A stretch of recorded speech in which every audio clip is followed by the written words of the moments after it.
Good evening, Jeopardy fans, and we are live here on hashtag Jeopardy Live panel presented by thejeopardyfan.com. Once again, I'm Andy Saunders. It is November the 10th, 2016, and we have quite a panel this evening. I'll get to introducing them in just one second. Once again, if you have any questions or comments for the panel, you can always leave them on Twitter with the hashtag Jeopardy Live panel, or our YouTube broadcast does have a chat function. And so if you have any comments, you can also leave them on the chat, no problem.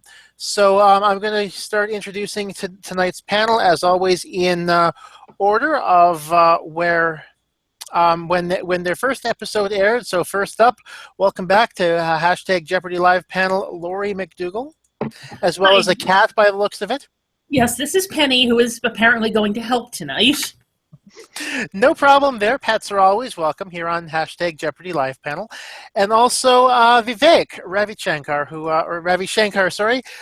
who won a pair of games a couple of weeks ago, if I'm not mistaken. Yep. Congratulations on those victories, by the way. Thank you, sir. Appreciate it. So while everyone's connecting to the panel, I would like to say a few words. Normally I don't do this on panel, but I think it's rather important that I say something tonight. First of all, I want to lead this off by saying that I think Jeopardy does an incredible job with ensuring that it casts a very diverse group of people as contestants on Jeopardy. Unfortunately, with that diversity and current events, it's led to many people in this community, many of our friends, many of our family members, feeling significantly more marginalized, vulnerable, and unsafe than prior to the election. And I find that, I find the events to be disappointing. Moreover, I think many internet trolls have found validation in the election results and may see them as empowering to their own viewpoints. And I fear that contestants in the future may also need help. And I just want to say, as a community, I think we need to have each other's backs here and make sure that everyone in the Jeopardy family, past, present, and future, stay safe in the coming days, weeks, months, maybe even years. So if you're listening tonight, if you're watching this, please make sure everyone in the Jeopardy family is safe. Don't be the person who, don't be that person who, says terrible things about other contestants on the internet, especially. And, try to be helpful. If you see something, call it out and, say, that's not acceptable. Now, I guess for you guys, and I mean, anyone, if you have any ideas here, I think, I would be very happy to hear them. As a, non-American, as a Canadian, cisgendered male, white male, how best can, somebody like me help? Well, I'm a straight white female, so I'm also in an extraordinarily privileged position compared to what a lot of people are. I mean, as a female, I'm definitely frightened for what things could happen. I know a previous champion has challenged people to contribute to the ACLU, and that's something I'm definitely going to do, as well as some other organizations. And it's really led me to think about what I can do to help make this country move back in the direction I'd like it to.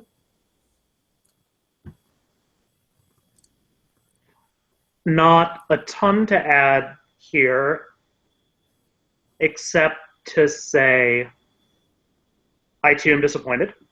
I was an ardent Clinton supporter and an Obama former campaign employee before that. So this comes as a surprise and as a blow, and I am still, like everyone, processing what happened. Mm-hmm. That said, little to do, but keep an open mind. I think hourly I am scared by the news coming out of the Trump transition team, but nothing to do but wait, discuss, and I suppose fight the good fight.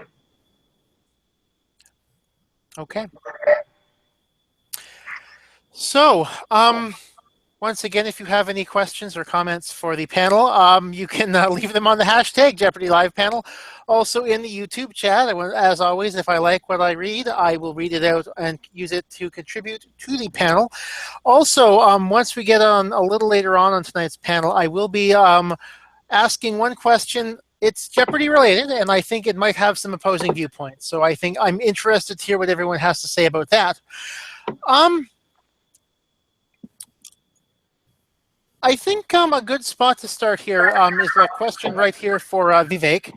That's kind of, I guess the best thing to ask is kind of talk us through your preparation, between call and taping, because Alex Jacob mentioned you at the start of your run on Twitter. Normally that's a jinx, but you managed to still win a couple of games. So usually when Alex Jacob is saying something, it probably means you've done a bit of preparation. So I think if you could maybe outline that a little bit for the viewers and the listeners. Yeah, I will say that. So Alex called out a mutual friend named Troy, who helped me quite a bit with the preparation. His wife Genevieve and I went to business school together. So Okay. As soon as I posted that this would be happening, we all sort of got in touch and talked about what one can do to prepare. So some of it was around general knowledge building. Some of it was around Jeopardy specific training. And I would say that from a knowledge standpoint, and then that from a buzzer standpoint. So playing boards through with anyone who would have time to play was critical. I must have seen these, if you think 60 per historical board, 10,000 clues maybe, once all was said and done. Wow, that's off J-Archive, right? I mean, seeing them, of course. I still don't think if I were to go through those boards, I would go. It's not like I would go 60 for 60 on those now, but I think that helped. My family and I have been watching Jeopardy for 2+ decades, so I don't think any of the question formats are new, but approaching them from the standpoint of I will be competing at some point. Definitely it helped the most in wordplay and, those sort of quoted letter categories. Okay. Just practicing those, I think just makes the neurons fire a little faster. Makes you see the category and say, here's the universe of things it could be, so that you're already sort of thinking when the clue comes out. Okay, so I think that's piece one. The buzzer skills, I don't know. Anyone who had a chance to watch my game saw that I was very hit or miss. So whether you want to take advice from me on that or not is is an open question. That said, using the Jeopardy pen, DVRing Jeopardy as opposed to watching it and pausing the actual feed in order to keep myself honest on the answers. Even though I guess a 30-minute broadcast with all the pausing and unpausing now becomes 45 minutes or so. Keeping track of scoring, practicing kind of the stay clam elements of the game, which when I had watched at home until getting the call, I had never really thought about when strategically should I answer, because there's no penalty at home for missing. Sorry, that was an alphabet soup of answers to your questions. Anything in there jump out and that you want me to respond to? No, I'm actually quite quite happy with that response. Laurie, do you have anything that you'd like to add in terms of even, going back to how you prepared? Well, I spent a lot of time on J-Archive. After lunch every day, my boss and I would go through questions, and she would yell at me when I didn't answer things in the form of a question. So that, in and of itself, was really good prep. And then I, as soon as I got the call, I ordered a copy of the World Almanac from Amazon and started going through sections that I felt I was weak in, some of the history sections and geography. Not sure how much they helped. I had one whole category on the Crusades, which I had literally read that section on the plane the day before, and I didn't even ring in. I knew not a single thing about the Crusades. So I'm not sure it was the best strategy, but it was something. At least it made me feel like I was doing something. And that was my last game that I got the Crusades. And I just went down in flames on that category. Well, again, that's I can also say, that speaks to, I guess what you know, and maybe last minute cramming might not be, unless you're really sure you're going to be able to retain the information, that last minute cramming may not go as well as you hope. Yeah, I really think as you said, it's a case of you know what you know, and you have so little time to prepare. Mm-hmm. I think in most cases you have about 3 weeks, so there's really not a lot you can do other than have your boss yell at you to answer things in the form of a question, which was, again, very helpful. I think there are maybe a handful of maps worth studying. Okay. And if not maps, lists. So list of U.S. state capitals, list of large cities, list of European nations, which was highly relevant for me. List of Asian nations. List of African. All those presidents in the middle that everyone forgets. Vice presidents, for sure. Absolutely. But I think once you tackle maybe 10 of those lists, like you probably, you should then, I think, focus on becoming really good at playing the game relative to what you already know. To your point, Laurie. So a couple of things I'm going to interject with on the hashtag right. Now, from Alyssa Flagg, Jeopardy fam, no matter what else happens, there's 30 good minutes, 5 days a week. I think we can all agree with that sentiment. And a question for you, Vivek, from Jay Johnson. Bro, where did the beard go? It was part of my post-election night catharsis. Let's okay. Fair enough. And a comment from Ken Hirsch for you, Laurie. Nice that you had a supportive boss. Yes, she was wonderful. Except that we had a major every 3-year accreditation survey coming up the week after I was going. And if I had won my 4th game, I would have had to come back the following week, which meant I would have had really feasibly stay in California, and I would have missed the accreditation survey. So things actually worked out. Okay. But she was really panicked about that. But she still said, this is the dream of a lifetime. You can't not go. Well, again, very supportive boss, and it's good to hear things like that. Now, my next question, more pursuant to, your block of episodes, Vivek, were there any long tape stoppages when you were either playing or actually, in the bullpen waiting to go in? No. Everything proceeded. So, honestly, I was a nervous wreck in the game before mine. So I filmed I was on Tuesday through Thursday, so I was the 2nd through 4th taped episodes of the day. Yep. The first one, to my recollection, went perfectly smoothly.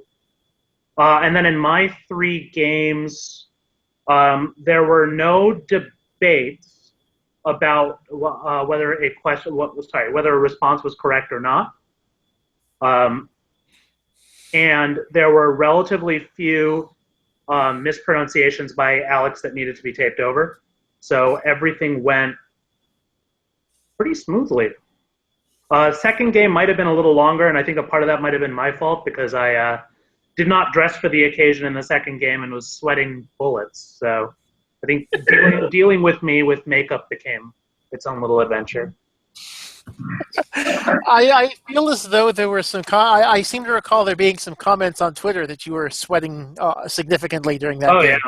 Yeah, but glasses fogging up, which was happening a little bit, and I think there's so much to concentrate on with the game that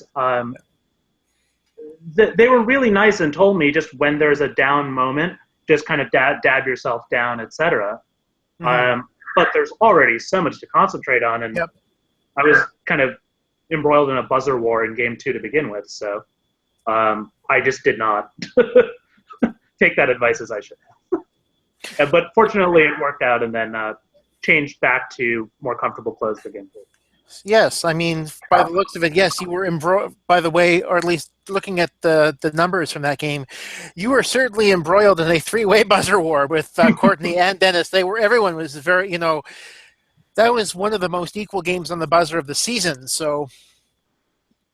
Yeah, that was also, I think, the one where I, relatively speaking, what's confidence, but felt the most confident. I think it's just because it was the only time there were 2 games in a row because that second and third game got separated by lunch. Yeah. So as close to a returning champion advantage kind of momentum view on things.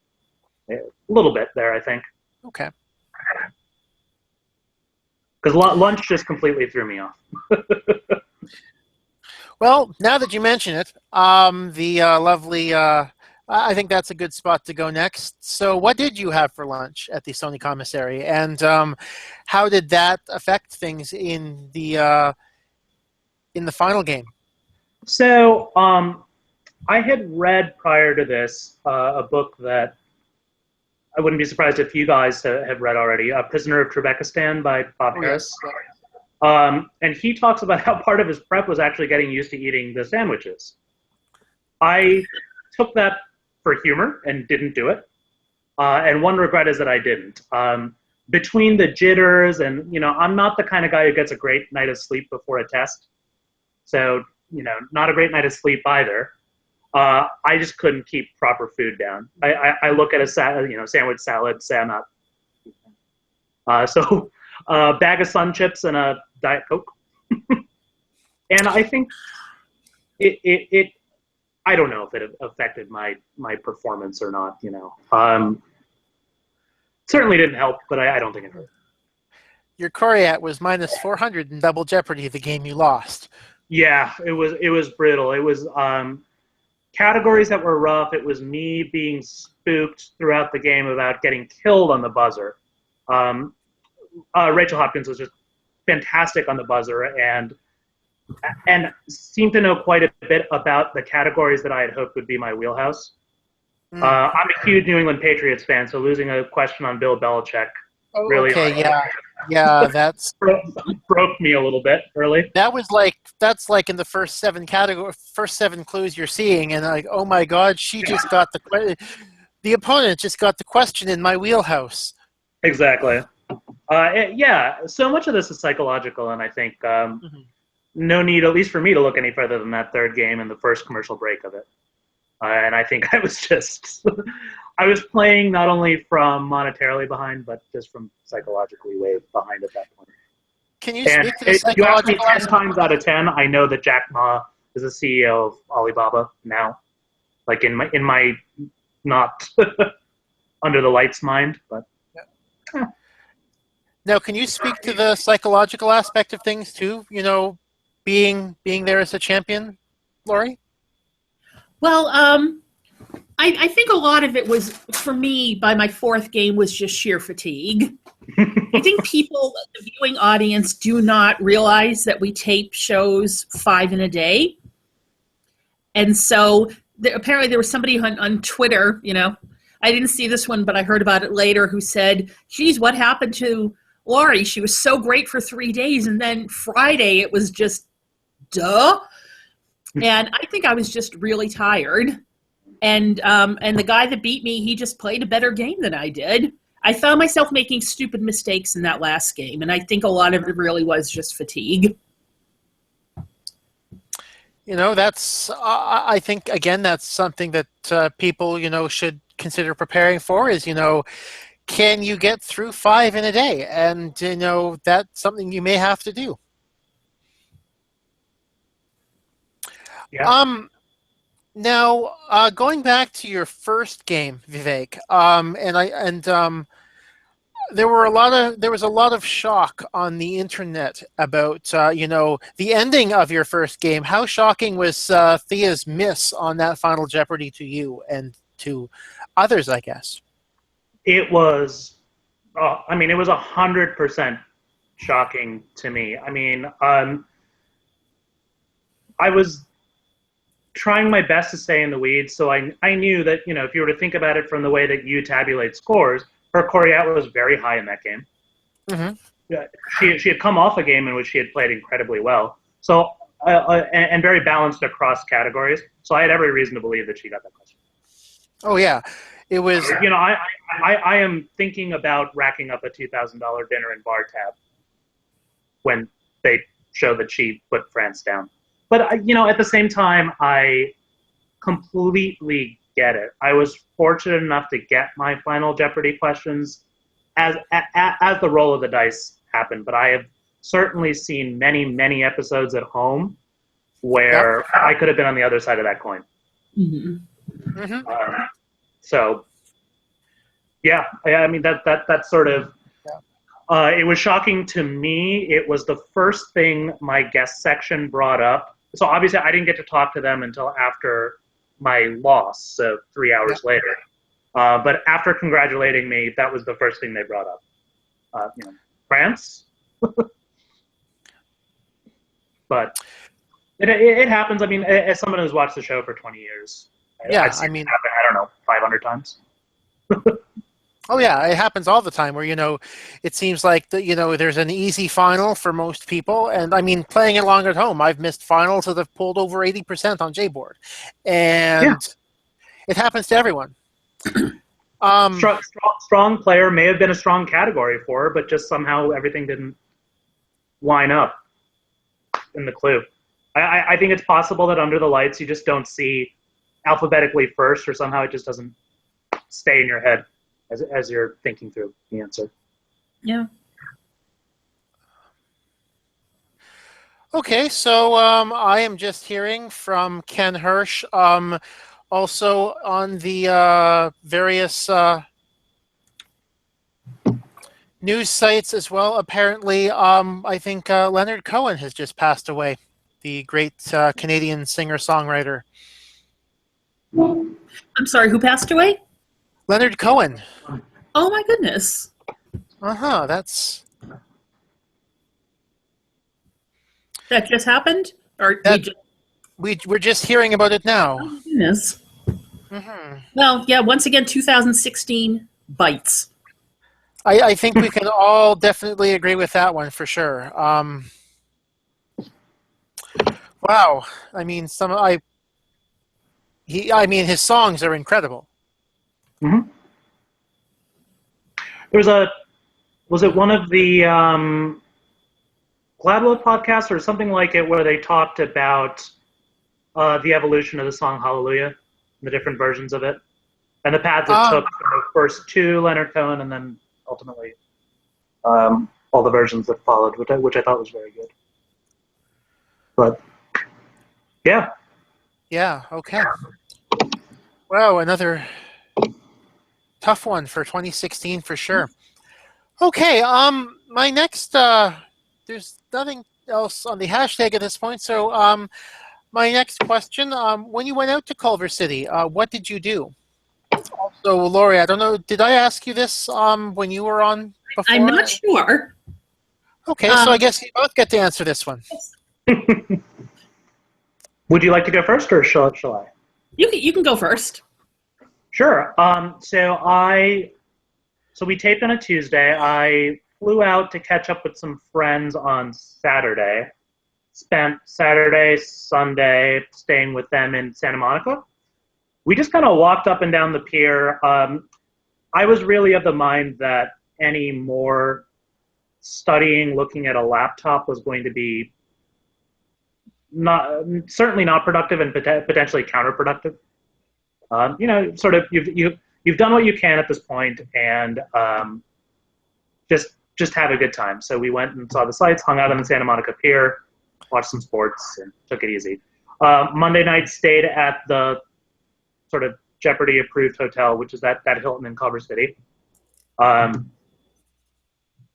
Restless night. I'm just, like I said, I'm not the guy who gets 8 hours the night before a test. So kind of tossed and turned, messed around on my phone, watched SportsCenter.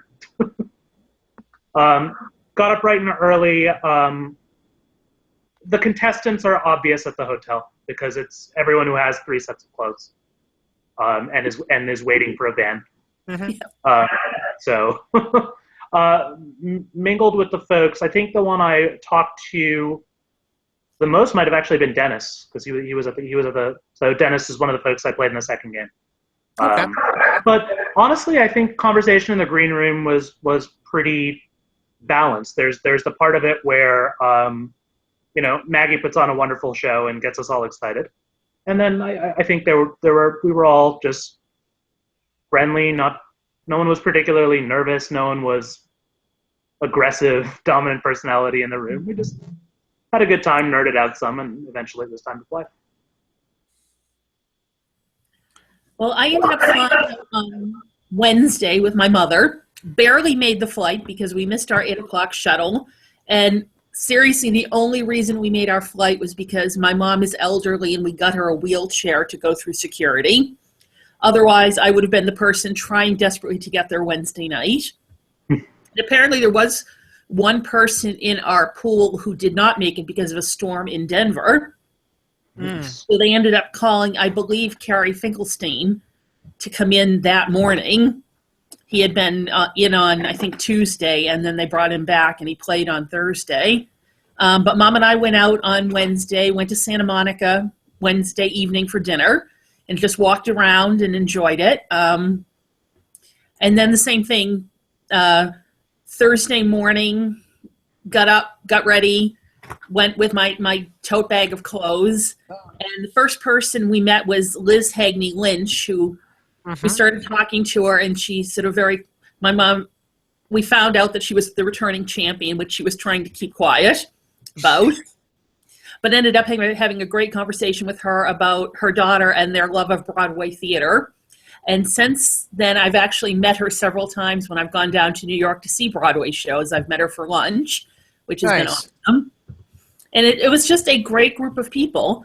A few people, her and Sally Newman and Harris Stutman, who ended up beating me. I've kept in touch with all of them. And then we flew back home on Friday because we actually had Broadway theater tickets for Saturday. Nice. So it's a crazy, crazy 3 days. I would say so, yeah.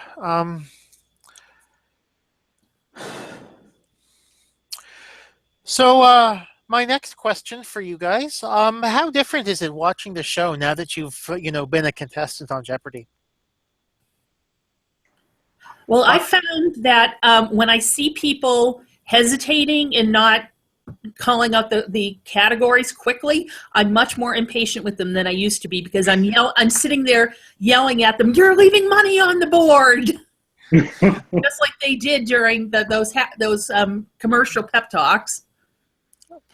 But I also have a great deal more sympathy for people, and I think I'm inclined to be a lot kinder than I used to be, if that makes sense. I mean, I'm yelling at them, but I'm yelling at them in a very kind fashion because it's like you're leaving money on the board. It's like you're getting upset about different behaviors now. Yes. Like you might get upset, for, maybe for not ringing in or, a wrong answer, whereas you'd have sympathy for that. But now you're getting upset because you want them to call in or, call the category faster because, that's because the show, the producers want to see all the clues too. So. Yes. it usually makes for a better game that way. And obviously, those are the behaviors the former contestants get more upset about. The delaying rather than because you've been up there. You can certainly sympathize with mind going blank after ringing in and saying something just to say something. And Yep. I think the other one for me is I am a lot more. I don't yell at the TV anymore when somebody makes what seems like a suboptimal bet on a daily double, or because I actually can now relate to what it was to have to make that decision in that spot with all of the variables, in addition to me, that I still think there are some that I would advise anyone thinking about competing or anyone who's gotten the call to make sure they know. So just a handful off the top, right? What do you do in second place when you are not, between, let's say, a half and 2/3 first place? Those sorts of things are worth knowing. But, when somebody bets a little too little on a daily double, I don't kind of lose it the way the game theory guy in me would before. Because, first of all, because I've screwed it up now on television before. So I'm sure you have that sitting somewhere too. So. Oh yeah. Yeah. Apparently, my first game, I won because I got Final Jeopardy right, and the person ahead of me did not, and I didn't even realize it until much later. And I think it might have been on here that it was pointed out to me I did not bet enough. And if he had also gotten Final Jeopardy correct, he would have won. I think I was off by maybe $100. Oh boy. Which would have been horrible. So, I mean, it was just, just luck of the category that I knew it and he didn't. If it had been a different category, I think the result could have been very, very different. Especially given my unfortunate bet. And I mean, that's something that I think that, even myself who hasn't been on, but I mean, after, talking to enough people, it's one thing that I have, made steps myself to try to curtail a bit more, making more in terms of making comments like, not that was a bad bet, but that's not what I would have done myself, sort of thing. So, like, I wonder what that person's thought process was. Yes, like, was it in the right place, and did they just make a math error? Was it a random number? That sort of thing. So, something that so I would say that's something I have improved on myself over the last, between seasons 1 and 3 of hashtag Jeopardy Live Panel. The other thing I would add for those daily doubles is what I have learned that would have changed my behavior is I would have bet a lot more because I think of the category in terms of my readiness to play that category against 2 other people with buzzers, but just the fact that I'm in a daily double situation means it's just me. And I'm going to have all that extra time, and all those context clues are available to me and me alone. And for that reason alone, it's worth betting a lot more. And I mean, from a statistical perspective, I'm just going to quickly bring this up because I've actually been keeping track of it this season. But I mean, and it's obviously something that's been very true, for the last 30 years. But essentially, the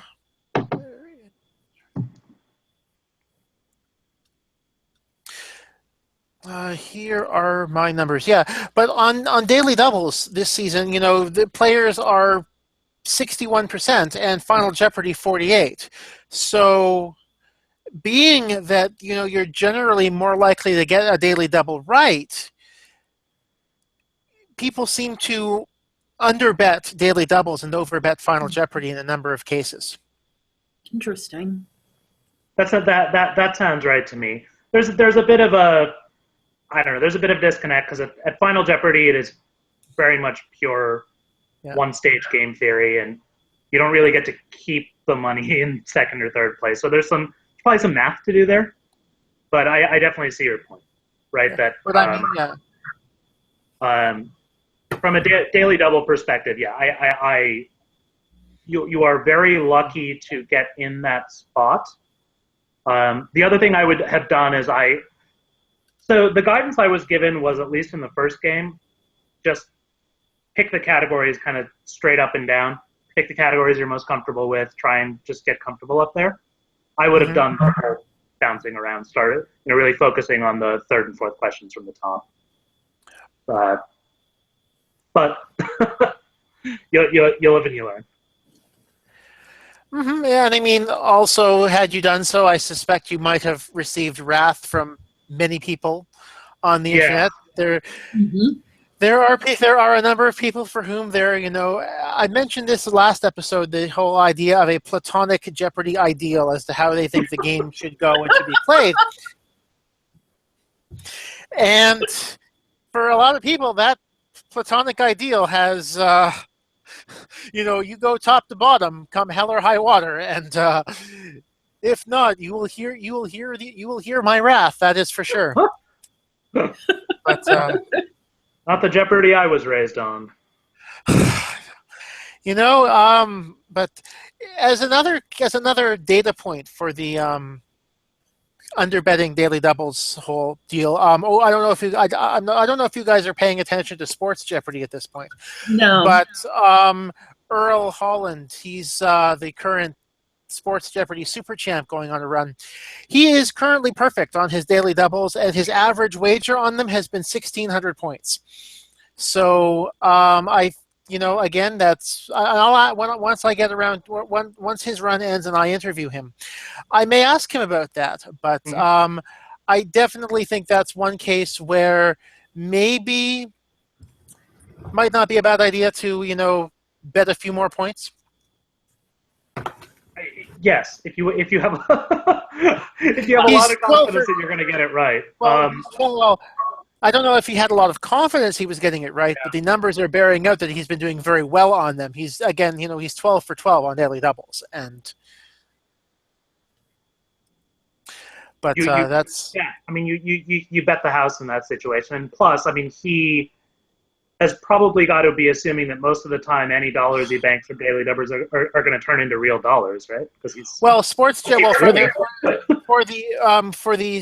the sake of Sports Jeopardy, I mean, it's the winner's prize at Sports Jeopardy is it's points. The winner's prize is the flat $5,000, regardless of what your total is. But there's something to be said for trying to put the game out of reach too before Final Jeopardy. So true. Should watch more Sports Jeopardy. I would, from my own personal watching perspective, it's I look forward to Wednesday mornings when the episodes go up on Crackle because it's a new Sports Jeopardy episode to watch, and 49 more sports questions, that's for sure. Now, for me, it would be pointless. It would just be like the old Far Side cartoon, blah, blah, blah, ginger, blah, blah, blah, ginger. I would have not the foggiest idea what the questions were and answers were about. I miss somehow the rest of my family is really into sports. I completely miss that gene. Fair enough. Try out at some point in the future, but I'd have to do a ton of prep on baseball. I would imagine that's the sport where their depth doesn't match mine. Well, guess what? There's a book for that, but exactly right. Hint, hint. It's available from McFarland. Let's see. So I promised that there was going to be a one question that might, elicit some varying opinions here. The teen tournament's on this week, and one thing I was thinking of in my head is that, often people say that the questions are easier during the teen tournament, and I guess my question for everyone is, should they be? And and to that end, could the teen contestants in the teen tournament handle normal adult level Jeopardy questions? So I would start with, I mean, you're the stats guy. Is the Coriat materially higher for the teens answering their questions on an average teen tournament game? It does seem sometimes like the boards are too easy for them. Like today, it seemed a little too easy for them. Well, let me just, looking at today, you brought up today's game, so I'm just going to run the, the combined Coriat today was 41,600 out of a possible 54,000. And that's materially higher than, Yeah, that's high, but not insane, right? Yeah, from my experience, the scores and the wild card totals are, traditionally higher in that teen tournament because they usually have that much of a better grasp on the material. I'm sort of torn because I was going to automatically say, of course, it should be higher. They're younger. They only have, 14 to 18 years worth of life experience to draw on. But on the other hand, they're in school, and this material is a lot fresher for them, at least history and geography and math. So now I'm rethinking that. I'm sure they would just wipe the table with me as far as history and geography is concerned. Makes sense. I'm just going to, let's see, the highest combined Coriat last season in regular play was just 51.4.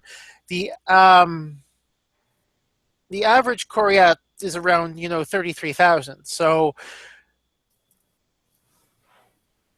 the average combined Coriat was around 33,000 last season. So just keeping with that in mind, it's they seem to be they seem to be above average in the teen tournament, at least by my thoughts. And I'm wondering, like, if you're listening at this point and have a comment to make on that, leave them here in the YouTube chat or on the Twitter hashtag Jeopardy Live panel.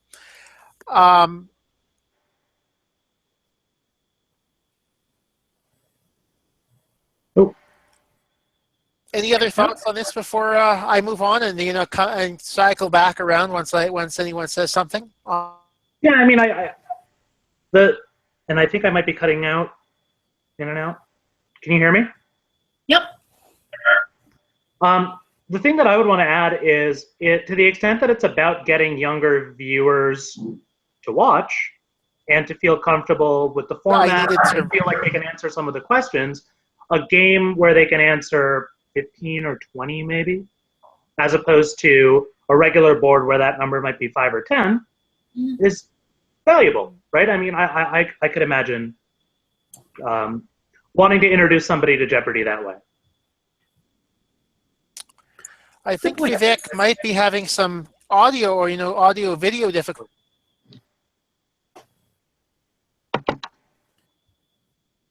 I think we're at least I'm losing you, Andy. You're sort of frozen right now. For me as well.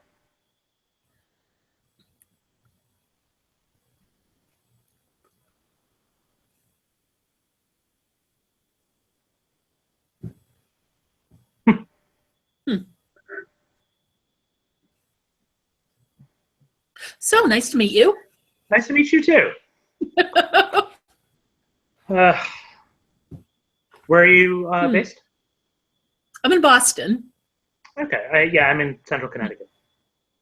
Oh, okay. Hopefully you'll be able to come to the New England gatherings. Yeah, I think I was recently invited to that group. I would love to. Yes. Yeah, I found out about the online group the afternoon of a picnic they had. So unfortunately, I just missed the picnic in June. But I'm looking forward to meeting everybody in person at some point. Yeah, that'll be fun. I'm sure if given enough opportunity, I'll find a way to make it up. I assume Boston or somewhere like that. Yeah, the picnic was in Brookline, right outside of Boston. So Perfect. On a Sunday. We have a second family place in Framingham, so I spend a good chunk of my time. Fantastic. And Logan's where I fly out of. So. Perfect. Tons of time there. Oh, looks like Andy just dropped. No, now we've completed.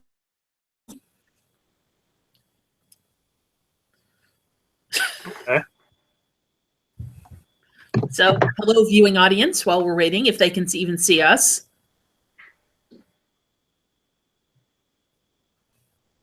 Oh, there we go.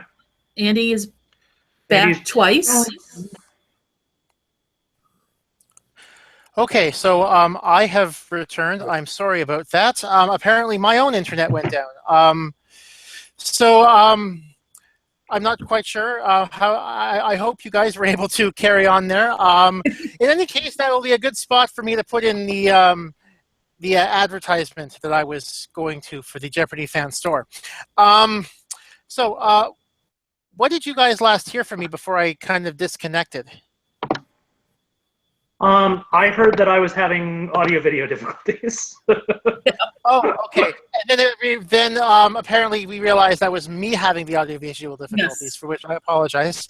We're just talking about New England Jeopardies, the New England Jeopardy community. So. Oh, cool. Yes. What was I going to say? Ken Hirsch is the big difference on contestant age performance is in pop culture and versus liberal arts and sciences. Mm-hmm. So yeah, that kind of quasi makes sense that you've got that because there's usually a lot more pop culture and younger pop culture in the teen Jeopardy boards. And those all tend to be buzzer races, at least maybe I'm just biased on recent memory, but those pop culture categories seem to be like total buzzer races in the teen game, and then in the adult game, frequently are just triple stumpers. Yeah. But again, that I am not the stats guy. That might be anecdotal. I'd have to look a little bit closer at it to see, triple stumper rate on, various categories. Where I was going, I think, I don't see anything else on the hashtag. So,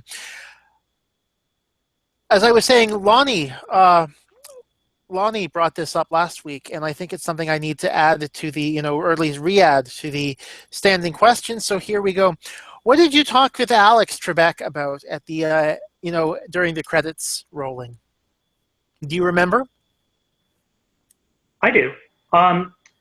He mentioned at the top of the third game that he loved that my parents were there because they were part of my sort of vocal rooting section, along with a few friends of mine. But when we spoke after I lost the third game, he talked to me about specifically the question my dad had asked in one of the. I'm sure everyone knows that the audience asks Alex, whatever's on their mind during the breaks.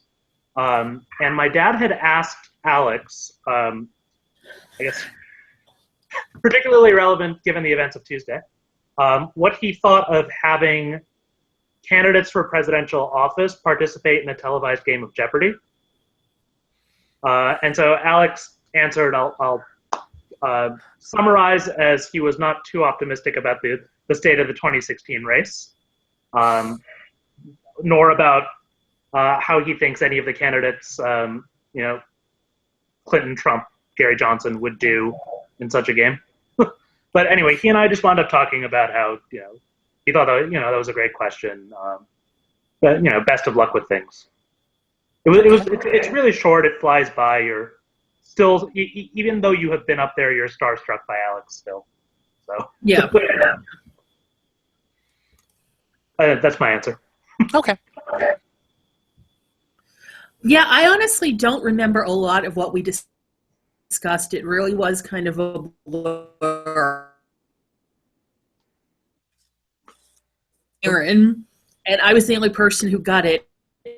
And he asked, talking because I had seen the play she was in that they had referenced, and so we talked just a little bit about theater. But honestly, it's really a blur, and it's very fast. I think it's even faster than it seems while they're rolling the credits. Okay, yeah, that I can see why I can see that. I can see why you would say, or somebody would say that. It seems to go by so much faster than it actually does. And I think also, if you're the person who's won, you're kind of stunned. At least I was standing there completely stunned. So really, he could have been saying anything, and I don't think I would have remembered it. Makes sense, yep.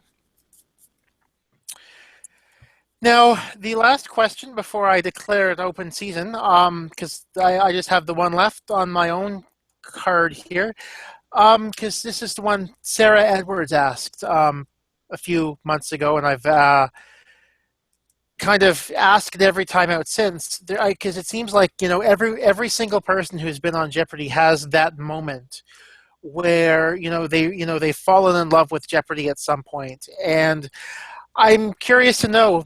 I don't know if you answered this question before. I'm pretty sure you did, Lori. So you don't need to answer it again unless you want to. But Vivek, at what point did you fall in love with Jeopardy? Oh, geez, 8, 9 years old. I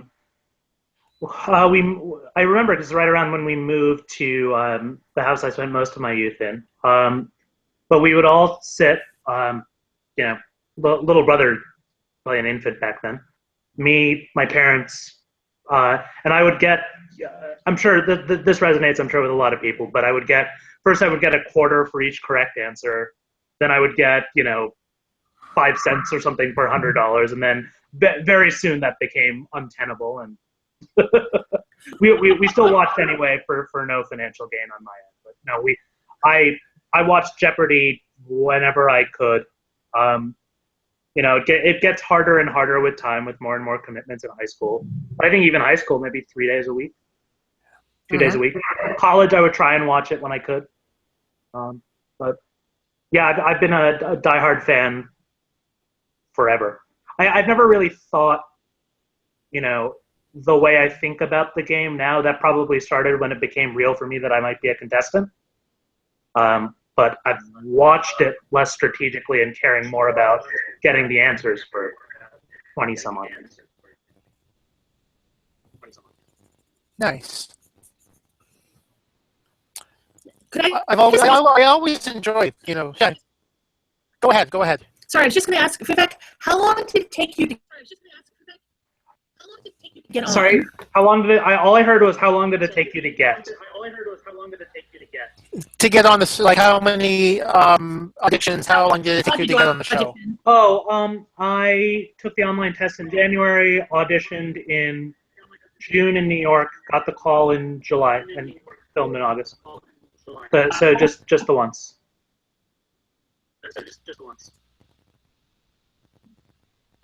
Wow, that's It took me 20 years, so I'm always amazed and impressed when people get on so quickly. I am still confused by the method behind the madness, because I thought I was so awkward in the audition in New York City. But hey, I don't know. I think it's like the college admissions process. Right? You never know why you got in. You just pack yourself and go. Yeah. That makes sense. So at this point, does anyone have any questions for anyone else on the panel?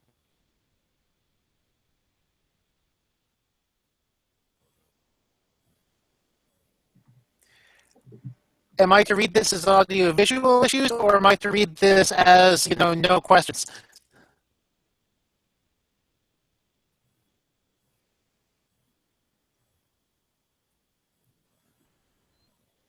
I'm going to go with no questions. Yeah. Okay.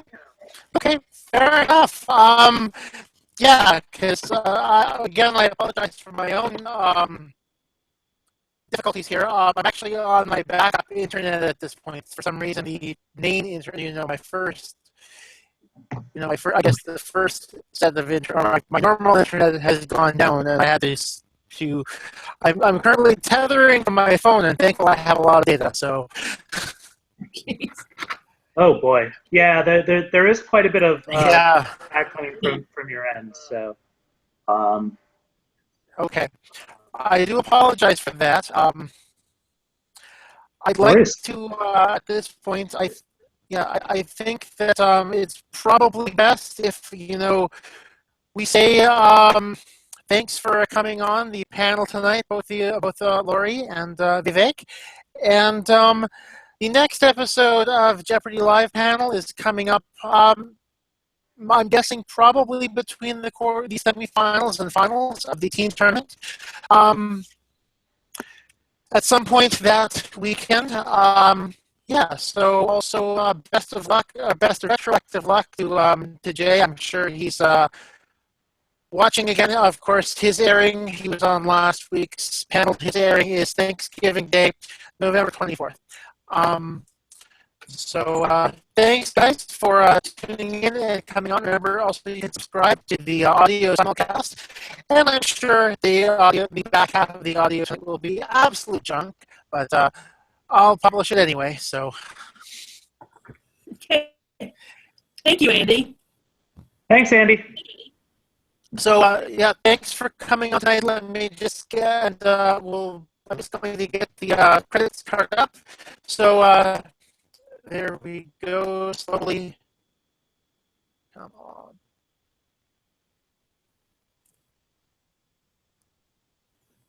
Oh, there we go. Okay, so thank you very much for your credits. Thank you very much for tuning in, and I will see you next time on #Jeopardy Live Panel.